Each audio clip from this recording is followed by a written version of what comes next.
गांव देहात में एक कहावत है कि अपना लड़का और दूसरे की पत्नी बहुत अच्छी लगती है। अगर कोई भी पराई स्त्री आपके साथ कहे कि मैं आज आपके साथ रात गुजारूंगी तो आपको कैसा लगेगा। कहीं न कहीं से हर व्यक्ति को अपनी पत्नी उतनी प्यारी नहीं लगती है, क्योंकि उससे व्यक्ति ऊब जाता है। एक ही लोग कहते हैं कि एक ही चीज़ को अगर रोज रोज खाओ तो व्यक्ति को उबर महसूस होती है। दोस्तों नमस्कार, हम आप लोगों को आज एक ऐसी जगह पर ले चलते हैं जहां पर एक ऐसा अनोखा त्यौहार लोग मनाते हैं। वहां के लोग एक पर्व के रूप में मनाते हैं। जैसे यहाँ पर होली दिवाली को मनाया जाता है, लोग घर घर में खुशियां मनाते हैं, ठीक उसी तरीके से वहाँ का एक अनोखा त्यौहार है जहाँ पर एक दिन के लिए महिलाओं को, स्त्रियों को आज़ाद कर दिया जाता है कि वो किसी भी पराये पुरुष से संबंध बना सकती है। जैसा कि आप लोग जानते हैं कि हमारा जो भारत देश है, यहाँ पर जगह जगह अनेक संस्कृतियाँ हैं, अनेक रीति रिवाज हैं, अनेक वेशभूषा हैं। जब हम चलते हैं थोड़ा सा पहाड़ी क्षेत्रों में, जैसे लद्दाख हुआ, लेह नगर हुआ, जेस्कार हुआ, कारगिल हुआ, तो यहीं पर एक छोटा सा गांव है, यदा और हानु नामक दो गांव हैं जो कि लद्दाख में जो है लेह नगर में पड़ते हैं। यहाँ की जब आप जाएंगे तो यहाँ की वेशभूषा भी आपको अलग मिलेगी। यहाँ के लोग लंबे लंबे बाल रखते हैं, मटमैले भूरे कपड़े जो पहनते हैं, और स्त्री और पुरुष दोनों ही बाल जो है लंबे लंबे रखते हैं। जैसा कि यहाँ पर रिवाज है कि स्त्रियाँ जो है लंबे बाल रखती हैं, पुरुष छोटे बाल रखते हैं। और यहाँ के लोग बहुत धार्मिक भी होते हैं। जो लेह नगर है अपने आप में एक अनुपम शोभा बनाए हुए है, पहाड़ी क्षेत्र है और यहाँ पर वर्षा भी बहुत कम मात्रा में होती है। इसलिए यहाँ के लोग जो है ज़्यादातर मक्खन घी का प्रयोग करते हैं। पहाड़ी क्षेत्रों में ठंड तो ज़्यादा पड़ती ही है। और यहाँ पर बौद्ध धर्म, थंग तस्वीरें, इस तरीके के यहाँ पर जो आप लोगों को पाएंगे। और लोग बहुत ही प्राकृतिक धर्म को मानने वाले होते हैं।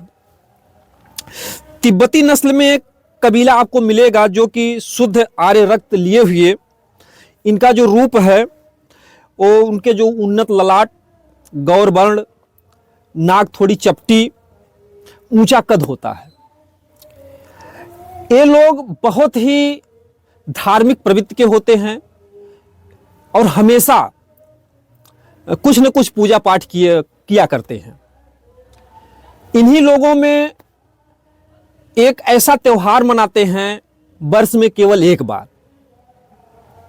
उस त्यौहार में क्या करते हैं, जैसे यहाँ पर जब होली का त्यौहार मनाया जाता है तो लोग दारू शराब गांजा पी करके मस्त होते हैं, नाचते हैं, कूदते हैं। इस गांव में, जिसका यदा और हानु नामक दो गांव हैं, यहाँ के लोग खूब उस दिन जो है बड़े बेसब्री से इंतजार रहता है कि वह दिन कब आएगा। और उस दिन ये लोग नशीला पदार्थ पी करके खूब नाचते हैं। और इसमें जो भाग लेने वाले होते हैं, स्त्री पुरुष जवान बूढ़े बच्चे सब होते हैं। और सबसे बड़ी विडंबना है, जो सबसे अनोखी बात है इस जगह की, कि इस दिन महिलाओं को पूरी छूट दे दी जाती है। उसको जो भी पुरुष पसंद आ जाए उसके साथ वो पूरी रात बिताती है। हर रोज ऐसा नहीं होता है, केवल वर्ष में एक दिन ऐसा जो है महिलाओं को वहां पर छूट दे दी जाती है। ऐसे में महिला सज धज कर निकलती है और वहाँ के जो पुरुष होते हैं वो भी अपना साज श्रृंगार करते हैं। और उनकी जो सुंदरता होती है देखते ही बनती है। अब ईश्वरी विधान है, हर कोई तो सुंदर होगा नहीं। ऐसा भी आप सोचेंगे कि क्या जो सुंदर पुरुष नहीं होगा उसको महिलाएं नहीं चुनेंगी, तो ऐसी बात नहीं है। पुरुष भी बहुत कुरूप होते हैं तो महिलाओं में भी कुछ कुरूपता मिलती है, वो भी कम सुंदर पाई जाती हैं। लेकिन मनाना है उस दिन सबको, तो ऐसे में लोग अपनी अपनी पसंद के पुरुष नहीं पसंद करेगा। इस बात का आप लोग ख्याल रखिएगा कि पुरुष नहीं पसंद करेगा, बल्कि महिला पसंद करेगी कि हमको किस पुरुष के साथ आज रात बितानी है। तो वो महिला जो है पुरुष को ले जाएगी अपने घर पर। तो इस त्योहार को बड़े बेसब्री से इंतजार करते हैं। ठीक उसी तरीके से जैसे कोई भी लड़का हो जिसकी शादी ना हुई हो, वो इंतजार करता अपने शादी के दिन का, उसी तरीके से वहाँ के पुरुष जो है इंतजार करते हैं कि वह दिन कब आएगा। तो ऐसे में इन महिलाओं को छूट दे दी जाती है कि तुम अपने मन का जो है किसी भी पुरुष का चुनाव कर लो। केवल वहाँ पर एक शर्त है बहुत बड़ी, कि वह जो पुरुष है वो विदेशी नहीं होना चाहिए, उसी देश का, उसी राष्ट्र का होना चाहिए। और सबसे बड़ी विडंबना ये है कि वहाँ के जो लोग हैं, जो भी धर्मगुरु हैं, वहाँ पर लामा बोला जाता है, वो लोग अगर उस रात की जो भी लड़की है, औरत है, अगर वो गर्भवती हो गई तो उसको लोग बहुत ही शुभ मानते हैं और लोग उसको फूल माला भी चढ़ाते हैं। तो कहीं न कहीं से एक ऐसा त्योहार जो मनाया जाने वाला है, ये लद्दाख में, लेह नगर में है। तो कहीं न कहीं से यहाँ पर एक और भी रिवाज है कि यहाँ के जो लोग होते हैं, मरने के बाद जो अवशेष होता है जहाँ पर जलाते हैं, वहाँ पर स्तूप बनवाते हैं। और कुछ लोग ऐसे भी होते हैं जो जीते जी अपने शरीर का दान दे देते हैं कि जब मैं मरूंगा तो हमारे जो शरीर को जो है चील कौओं से खिलवा देना, उनका पेट भर जाए। इतनी बड़ी उनकी धार्मिक सोच है और बहुत ही सुंदर, बहुत ही मनोरम जगह है। एक घटना बताने का हमारा ये मकसद था। ठीक है, मनोरंजन भी लेना जीवन में जरूरी है, लेकिन कहीं न कहीं से जो आज की युवा पीढ़ी है, शादी विवाह होने के बाद भी लोग भटक जाते हैं, पराई स्त्रियों से उनका मिलना सुनने में तो ताजुब लगता है, लेकिन मैं लोगों से ही कहूँगा कि कुछ ऐसी बीमारियां हैं जो कि ऐसे पराई स्त्रियों से मिलने के बाद हो जाती हैं, जैसा कि HIV है, एड्स है, ये सब बीमारियां जो फैलने के सब जरिया होते हैं।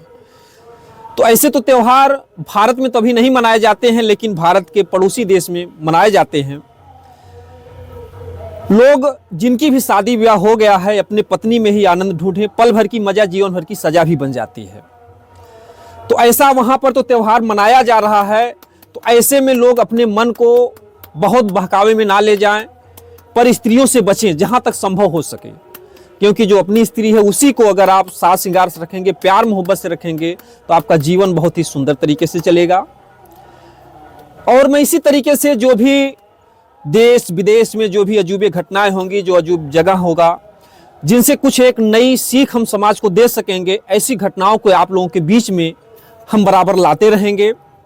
और वहाँ पर एक रिवाज और भी है, आज भी मतलब इस तरीके का मनाया जाता है। मनाया क्या जाता है कि वहाँ पर अगर एक भाई की शादी हो गई तो जो 2-3-4 भाई रहते हैं वो भी उसी पत्नी से सेट हो जाते हैं। इससे वहाँ की जो आबादी है आज भी जो है बहुत कंट्रोल में है, क्योंकि 3 भाई हैं, अगर 3 शादियाँ होंगी, लोगों के 2-2 बच्चे हुए तो 6 बच्चे हो जाएंगे। लेकिन वहाँ पर लोगों का समझौता है कि अगर बड़े भाई की शादी हो गई तो जो 2-3-4 भाई जो भी होते हैं सब सेट हो जाते हैं। और ऐसे में जो वहाँ की लड़कियां होती हैं उनका भी जीवन बहुत संघर्षमयी होता है, क्योंकि सवाल होता है कि क्या एक स्त्री 3-4 पुरुषों को संतुष्ट कर पाती है, क्योंकि कहीं न कहीं से सबकी एक क्षमता होती है, चाहे स्त्री हो चाहे पुरुष हो। तो लेकिन वहाँ की जो लड़कियां हैं वो पहले से अपनी मानसिक दशा को तैयार कर लेती हैं। और वहाँ पर सिस्टम होता है कि अगर एक भाई अंदर है तो अगला भाई कैसे जानेगा कहाँ उसके पास कोई है, बाई चांस कोई काम से आया, कोई ड्यूटी से आया। तो ऐसे में लोग क्या करते हैं, जो दरवाज़ा होता है उसके बाहर अपना जूता या अपना छाता जो है वहाँ पर रख देते हैं। उससे अगला भाई ये समझ जाता है कि एक भाई अंदर जो है पत्नी के साथ अपना जो है मौज मस्ती कर रहा है। तो इस प्रथा से वहाँ पर ये भी बहुत लाभ है कि वहाँ की जनसंख्या नियंत्रण में है।